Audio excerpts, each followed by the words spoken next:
دا جی کے سیشن دیکھنے والے معزز سامعین السلام علیکم۔ ایک طرف رومی فتوحات میں مصروف عمل تھے تو دوسری طرف کرتاجن بھی اپنی سلطنت کو وسعت دینے کے لیے ادھر ادھر کی کوششیں کر رہے تھے۔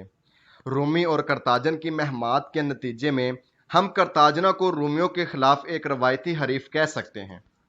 اگرچہ کرتاجن جزیرہ سسلی سے ہاتھ دھو بیٹھے تھے اور وہاں رومی قدم مضبوط ہو چکے تھے، لیکن حمل کار اس جزیرہ کے نعم البدل ہسپانیہ اسپین میں جگہ بنا چکا تھا۔ یہ معرکہ ایک طرح سے رومیوں کے ہاتھوں شکست کا بدلہ تھا۔ کرتاجنہ کے حکمران حمل کار اپنی تنخواہ دار فوج کے ساتھ ہسپانیہ کو اپنے کنٹرول میں لا چکا تھا۔ حمل کار کی موت کے بعد جانشینی اس کے بھائی حیدروبال کو میسر اور مہمات کے دوران حیدروبال کے انتقال کے بعد حمل کار کا بیٹا کرتاجنہ کا تخت نشین ہوا۔ اس نوجوان کا نام ہینیبال تھا، جو رومیوں کے لیے سخت نفرت اور انتقام رکھتا تھا۔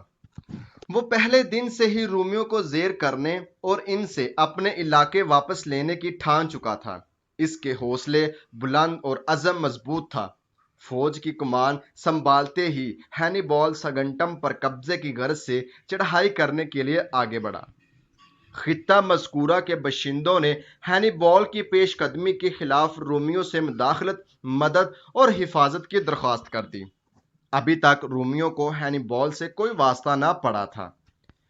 وہ صرف اس نوجوان کو ایک جنگجو سپہ سالار کے روپ میں دیکھ رہے تھے۔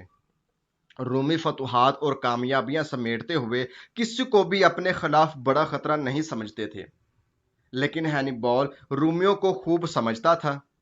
رومیوں سے جنگ اور مہمات کے دوران ایک نئی تاریخ رقم ہونے کو تھی جو ہینیبال کی شکل میں نمودار ہوئی۔ رومیوں نے ہینیبال کو پیغام بھیجا کہ وہ فوراً ہسپانیہ اور سگنٹم سے نکل جائیں۔ اسی دوران ہینیبال نے سگنٹم کا محاصرہ کرنا شروع کر دیا، جس کے بعد پورے کا پورا ہسپانیہ کرتاجنہ کے زیر تسلط آ جانا تھا۔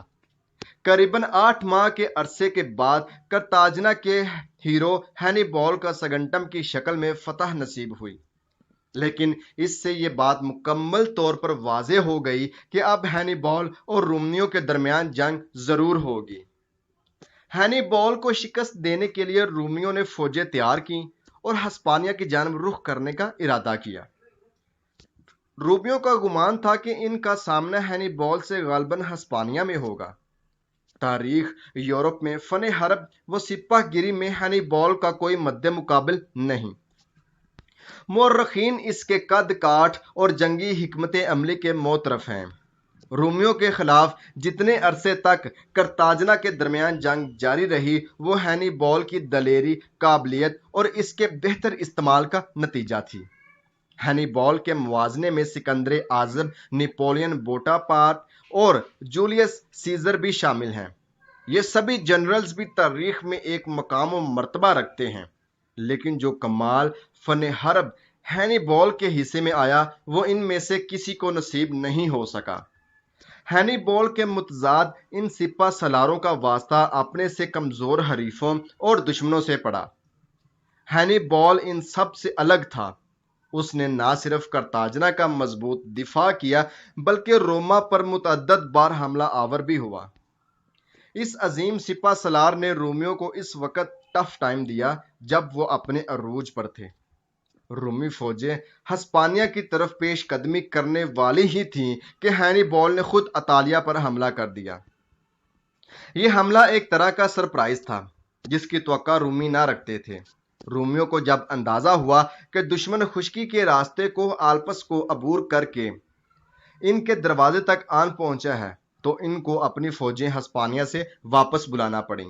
یاد رہے کہ نپولین اور فرانس کے دیگر جنرلز کوہ آلپس کو عبور کرنے کے دعوے دار ہیں، لیکن ہینیبال نے اس وقت کے دشوار گزار راستوں اور دروں کو بغیر نقشوں اور محدود جغرافیائی معلومات کر کے ثابت کر دیا کہ وہ عظیم جنگجو تھا۔ اس کی فوج میں شامل ہاتھی جو افریقہ کی گرمی کے عادی تھے، ہسپانیہ اور فرانس کی سردیوں میں چل کر اطالیہ تک پہنچ گئے۔ ہینیبال نے جس طرف بھی پیش قدمی کی فتح اس کی مقدر رہی۔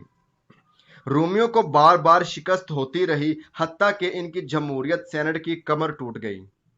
ہینیبال کے ہاتھوں متعدد بار شکست کے باوجود رومیوں نے ان مہمات کو جاری رکھا اور اپنے اس ریکارڈ کو بھی قائم رکھا کہ وہ اپنے شکست کو فتح میں بدل دیتے تھے۔ ایسا صرف اس لیے ممکن تھا کیونکہ رومی جلد ہی بازی پلٹ دینے والی قوم تھی۔ وہ اپنی کمزوریوں پر جلد قابو پا لیتے اور فتح حاصل کر لیتے تھے۔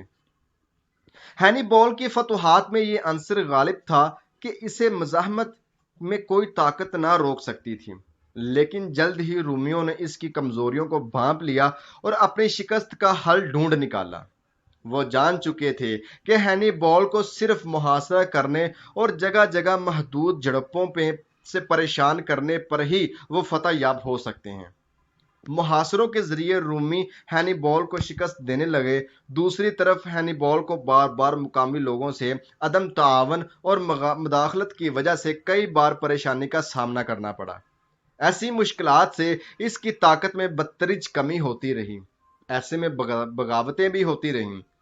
رومیوں کی ایک تازہ دم فوج جس کی کمان جنرل فسیبیس کے ہاتھ میں تھی، ہینیبال کو ہرانے کی غرض سے مقامی کنائے پر اکٹھی ہوئی۔ یہ ایک کثیر التعداد فوج تھی جس میں جدت تھی، اور اس کے مقابلے میں ہینیبال کی فوج میں روایتی پن کا عنصر غالب تھا۔ لیکن اس جنگ میں رومیوں کو ذلت امیز شکست ہوئی۔ جنگ کے اختتام میں صرف چند ہزار رومی فوجی زندہ بچ نکلے۔ اس بدترین شکست نے بھی رومیوں کے عزم کو زیادہ متاثر نہ کیا۔ زاما کے مقام پر ایک بار پھر رومی اور کرتاجن ایک دوسرے کے مد مقابل ہوئے۔ اس دفعہ رومی ہینیبال کے داؤ پیچ اور حکمت عملی کو خوب جان چکے تھے۔ سخت لڑائی کے بعد رومیوں کو فتح نصیب ہوئی اور ہینیبال نے کرتاجنوں کو مشاورت سے شکست تسلیم کر لی اور تاوان کے طور پر اپنے چند علاقے اور جنگی جہاز رومیوں کے سپرد کر دیے۔